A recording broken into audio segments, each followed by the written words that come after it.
Welcome back to the Purpose Zone, Purpose Family. Thank you so much for sticking and staying with us. This is where purpose comes to life. I'm your host, Lady Akeelia.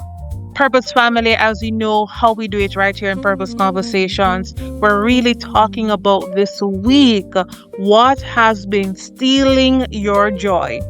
Come on, let me know. You can share it in the chat over in our community on WhatsApp, or you can activate the live chat on our website at alignradio.org, or you can send me a WhatsApp message at 1-876-227-7590, or you can send me a DM on Instagram at I am Akeelia Thompson. That is Akeelia Thompson on IG. Just check in because I want to know this week what has been stealing your joy. And Purpose Family, I told you earlier this week, man, I almost lost it, right? But I'm here because of His grace and His mercies. And perhaps for you, it is the same for you. Is it a person? Is it a particular situation? Perhaps it has been a delay. Is it an unanswered prayer? Something happening at work, because we know how that landscape is, right?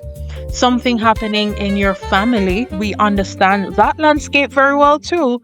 Or maybe it's something happening internally that no one else knows about. And so this morning, I pray for you and those secret requests that are written upon the tablets of your heart. I pray that the Lord will hear you and answer you in due season. Because Purpose Family, sometimes we think the enemy has come to live in our lives in some big and dramatic way. However, the real attack, more often than not, is very subtle. And so we may not recognize it immediately, but over time we recognize that there has been something there. Sometimes it looks like constant frustration. Sometimes it looks like comparison, like we're really comparing ourselves with others or a particular situation. Sometimes it looks like overthinking. And I'm guilty of that because sometimes I can be a chronic overthinker. I don't know about you. Let me know. Sometimes it looks like waking up every day and focusing only on what is wrong. Can somebody put up your hand? I should do. Put up your hand if these things apply to you. Come on, put a finger down. Let me know. Let me know. Sometimes it looks like allowing one negative comment to cancel out 10 positive comments. And this one really caught me this week. Right? And slowly, even without realizing it, your joy begins to disappear. Family, I want to remind you today that joy is too valuable to hand it over so easily to the enemy. Come on, I want you to tell your neighbor this morning that my joy, come on, say it with me, my joy is too valuable for me to hand it over so easily to the enemy. The Bible tells us in John 10 verse 10 that the thief comes but to steal, kill, and destroy. And while we often think about that verse in a very broad way, I believe we also need to pay attention to the smaller things that are being stolen from us. Family, what about your peace? What about our confidence? What about hope, gratitude, and just overall our ability to enjoy the season that we're currently in? Because sometimes we're always focused on what's next, that we don't have the level of stillness within us to focus and to really own in on this season and to recognize that this season is an answered prayer. Everything might not be hunky-dory 100%, but this season is an answered prayer. And what we have to do, family, is remember that we cannot let the enemy have his way, right? The enemy does not always have to destroy your life. He can simply keep you distracted from the good that is already in it. So he doesn't have to destroy every single thing that's there, but what he needs to do is to shift your focus. I remember that last week we spoke about what lens are you looking through? How are you seeing that particular situation? So more often than not, all he has to do is distract us. We see things not going the right way, distraction seeps in, we check the bank balance, the distraction continues. We have that co-worker that is driving us up the wall. Continuous distraction, that is what keeps us in the loop. And what he does is that instead of having us in a space where we can look at what is wrong, because I don't want you to just gloss over your issues, right? We acknowledge that something is wrong, but instead of focusing on the one who can help us to get it right, we focus on the one who has made the things wrong, right? And that keeps us from the space where we are just one prayer away. And we need to get back to that place of prayer, because it says in the word that we should always pray, right? In that moment, what we tend to do also is that we forget the 10 prayers that God has answered before, and we operate as if He has never done anything for us. And I know that I'm guilty of that sometimes. So, we can all tap in this morning. Amen. If he can keep you focused on the door that is closed, you might miss the new door opening right in front of you. And that is also applicable to the individuals that God will keep us connected to. Sometimes we have a negative experience with one particular individual. I would just paint the town red, and we don't want to talk to anyone. We don't trust anybody. Whole time the Lord has connected you with the individuals that you have been praying for.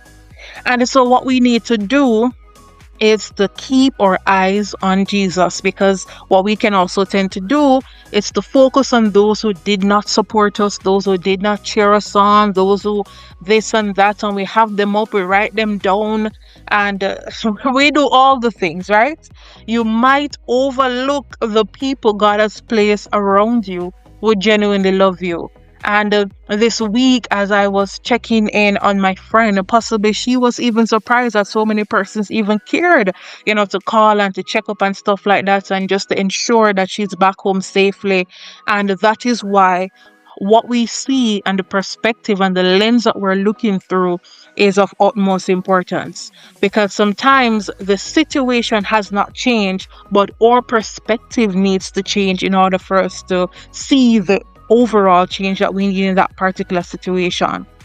And so, Purpose Family, I want to remind you this morning that joy does not mean pretending that everything is perfect. I want somebody to catch that. Joy does not mean we're pretending that everything is perfect. We have some Christians, they believe in a false sense of positivity. And I'm not saying that you should not be positive, but come on, we know persons who overdo it, right?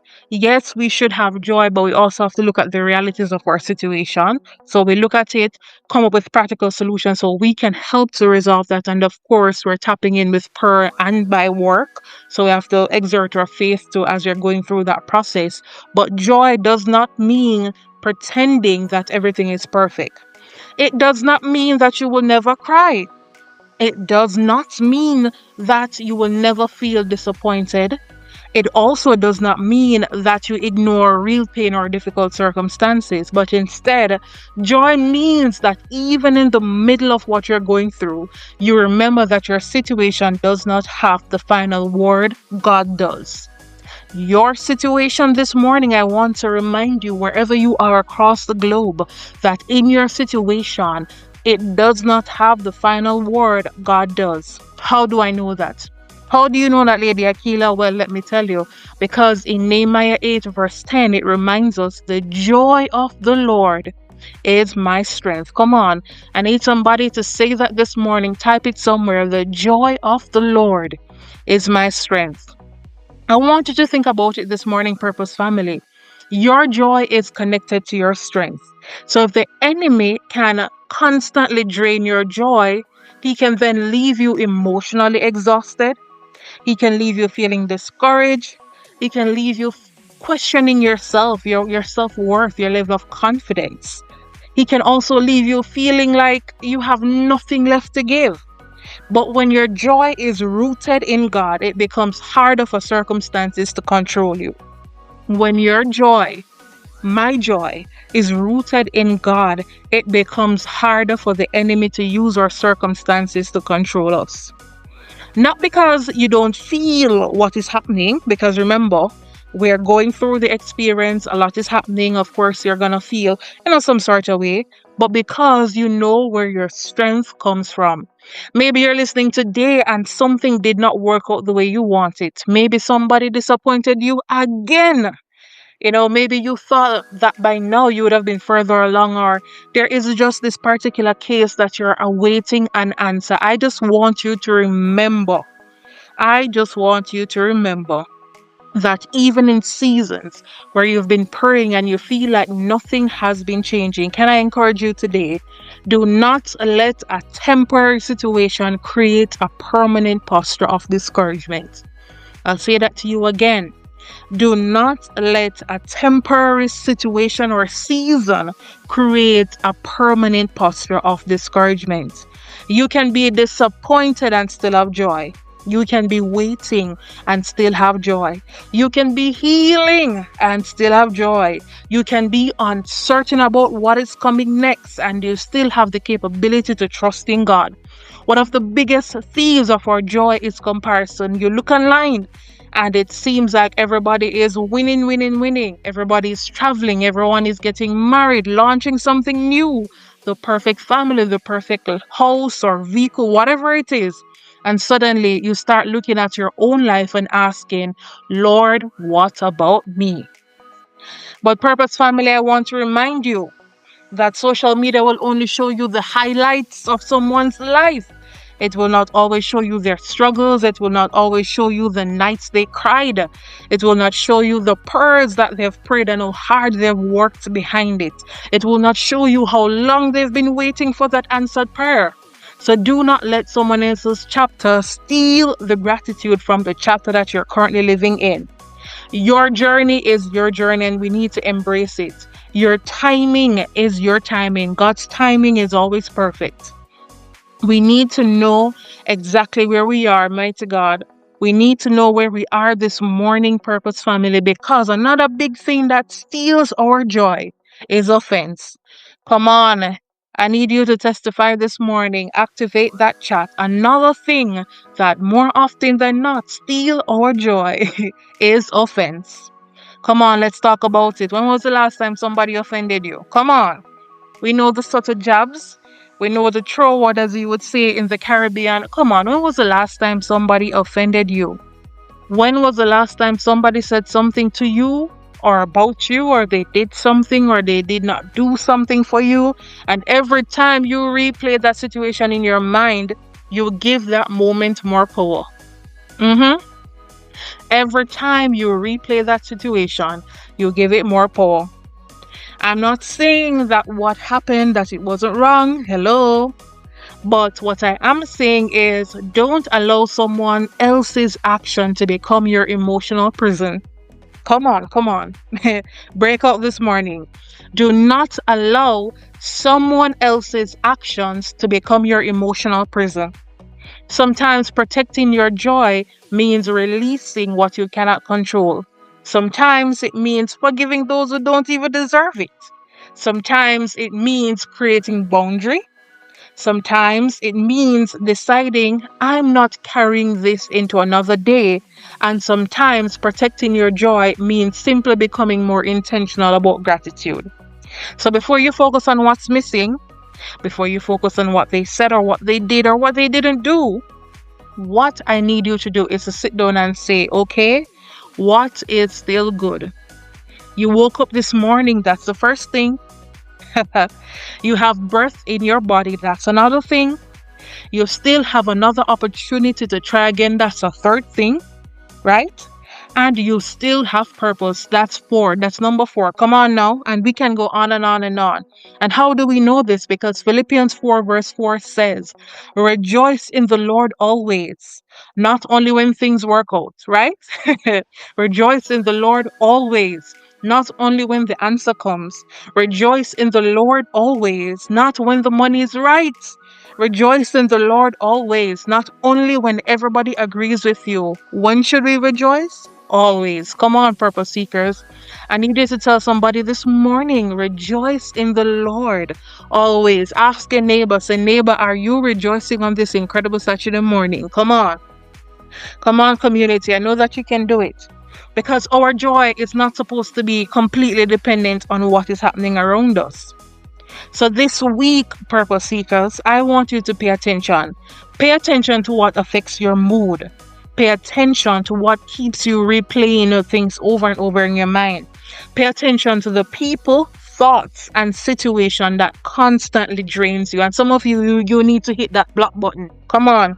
That's deliverance too. You need to hit that block button. Come on.